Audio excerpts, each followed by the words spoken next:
So let's extend our understanding of intermolecular forces, the forces that are holding molecules together in the liquid or solid state. The first one we looked at was dipole-dipole attraction for polar molecules. If I have a molecule where the electrons are offset, high electron density over here, it will attract an area of low electron density, or roughly positive-ish charge, of the other one, and I'll get this attraction of opposite charges. That's for polar molecules. Well, what about nonpolar molecules? If I have nonpolar molecules, what's holding them together in a liquid state? There's got to be something, and it can't be something like this, can it? Well, let's look at what it is.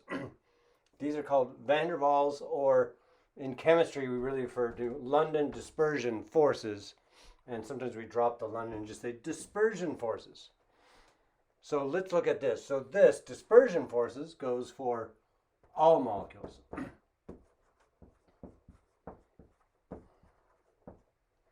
Polar and nonpolar. So let's imagine this little region. It's a little chunk of totally nonpolar, uncharged, no net charge. I got some positives, some negatives, pretty evenly distributed along this. And the charges can move. Let's see, at least maybe the positive charge. Let's make it like a real molecule. The positive charges are fixed. The negative charges can move. And over here I bring something that's got a high electron density right here.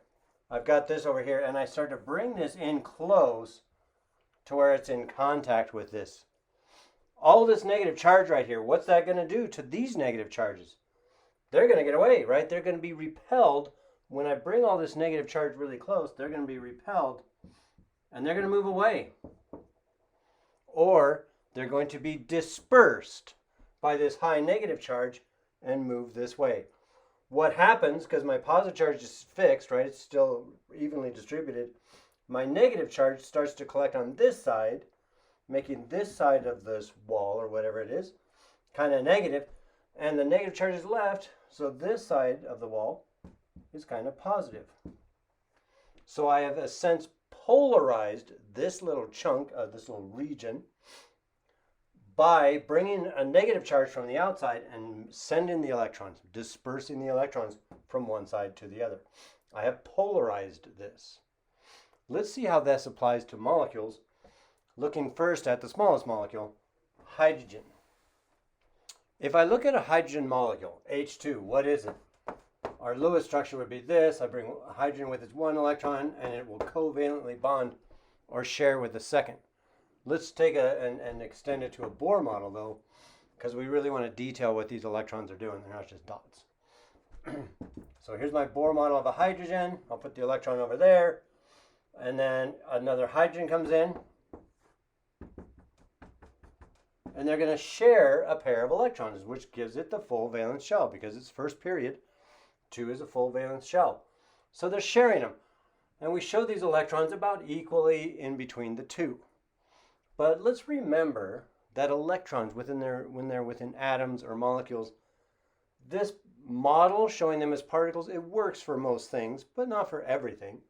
So if I imagine a hydrogen by itself, when it had just one electron, when we were talking about what are electrons within an atom, they're really wave-like in their behavior. So it's not a particle that's orbiting around this. We talked about this when we were talking about the structure of atoms. There's these things called orbitals. So hydrogen, we can say it has an area. If it's in the 1s, or the closest orbital, it's probably in this area. And I'm showing dots. What do the dots represent?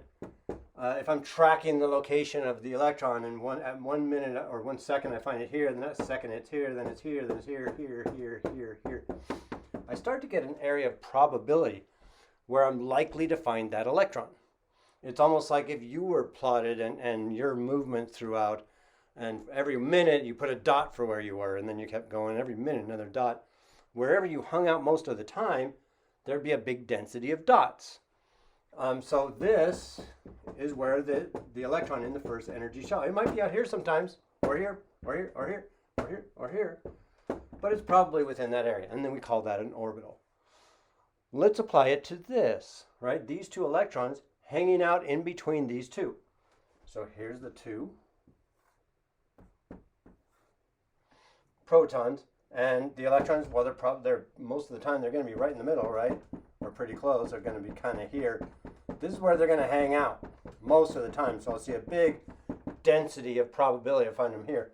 They might be here, or here, or here, or here. They might come over to this side. Maybe they're spending a little time over here, here, here, but most of the time they're in between the two nuclei, and I got a big density right in here. That's where they're going to be most of the time, but not all the time. So totally non-polar, right? There is no more positive, no more negative side. They're on average right in between. On average, but at a moment in time,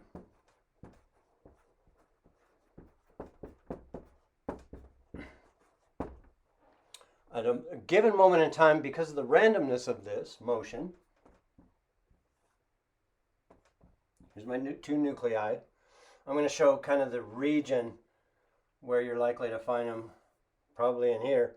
But at a given moment in time, they just happen to be both over here. What does that mean? Now my molecule, my completely nonpolar hydrogen molecule, which overall, on average, is completely nonpolar, it's become temporarily polar by the random possibility of finding them over here. Temporarily polar. So yes, nonpolar molecules can at an instant become temporarily polar because of the randomness of this electron motion. They're both over here. What's that going to do to the neighboring? Oops, I'm out of room on my whiteboard. Here's another hydrogen. Its electrons happen to be around the middle, unlike their average spot. But I brought this guy close, and it's a lot like when I just showed that kind of wall thing. I brought this guy close. What does it do to these guys? It disperses them. So the fact that this guy was near its neighbor, who was temporarily polar, this guy becomes temporarily polarized. Now, even though these are nonpolar molecules, I have the same kind of, on a temporary basis, the same kind of attraction going on as I had with polar molecules. And they hold together. This, because they're not permanently polar, this is just temporarily, and the most of the time they're here. This is a weaker attraction if we're talking about similar sized molecules. So this temporary polarization, not nearly as strong as a permanent polarization. So these smaller atoms and that are nonpolar and all they have is temporary polarization of like a couple of electrons. The attractive force that brings on is very weak. The boiling point of hydrogen gas is negative 252 degrees C. Absolute zero is negative 273. So this is what, about 21 degrees. So 273 is 0 Kelvin. The Kelvin temperature scale is based on molecular motion. So this is what, about 21 Kelvin? Very low temperature, but not zero. So that temporary polarization does cause some attraction because I got to get it moving a little bit to go overcome that weak force at least. What happens as I increase the electrons? N2. This is nitrogen.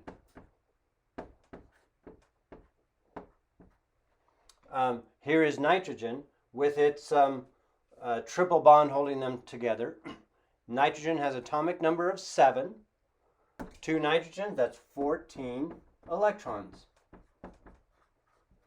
Hydrogen only has 2, so that's 7 times the number of electrons. What happens with nitrogen, its boiling point,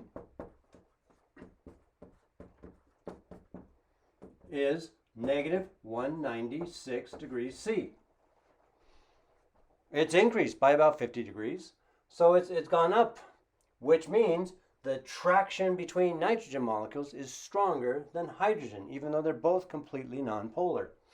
Why would that be? Let's just look at 2 nitrogen atoms, a bunch of electrons, and let's just say on this guy, they kind of tend to temporarily be way over on this side. What does that do to the neighbor? it's nitrogen, if it was kind of uniformly spread, just like that wall example, what does it do? These guys being heavy over here are going to disperse the electrons of the neighbor, causing this side to become temporarily polarized. Negative-ish here, and this has become slightly positive. So as I have more electrons to be dispersed, the attractive force from this temporary polarization becomes greater.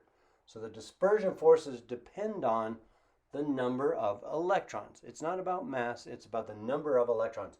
As I increase the number of electrons, the dispersion force becomes greater. So, and the trend continues. So again, very totally nonpolar molecules. Fluorine, each fluorine atom has 9 electrons, so fluorine molecule with 2 fluorines. 18 electrons, a little bit more than nitrogen. Boiling point, a little bit higher. If I make a bigger jump to chlorine, which has 34 electrons, 17 electrons from each chlorine. Now my electrons are growing, up comes the boiling point. We see all of these are still kind of below 0 boiling points. But if these molecules get big enough, dispersion forces become kind of the big force. So something like octane, C8H18, has a boiling point of 126 degrees C. So as molecules get sizable, and by sizable I don't mean mass, because this is not about mass, it's about the number of electrons. As they get sizable molecules with a lot of electrons, dispersion forces become very, very significant.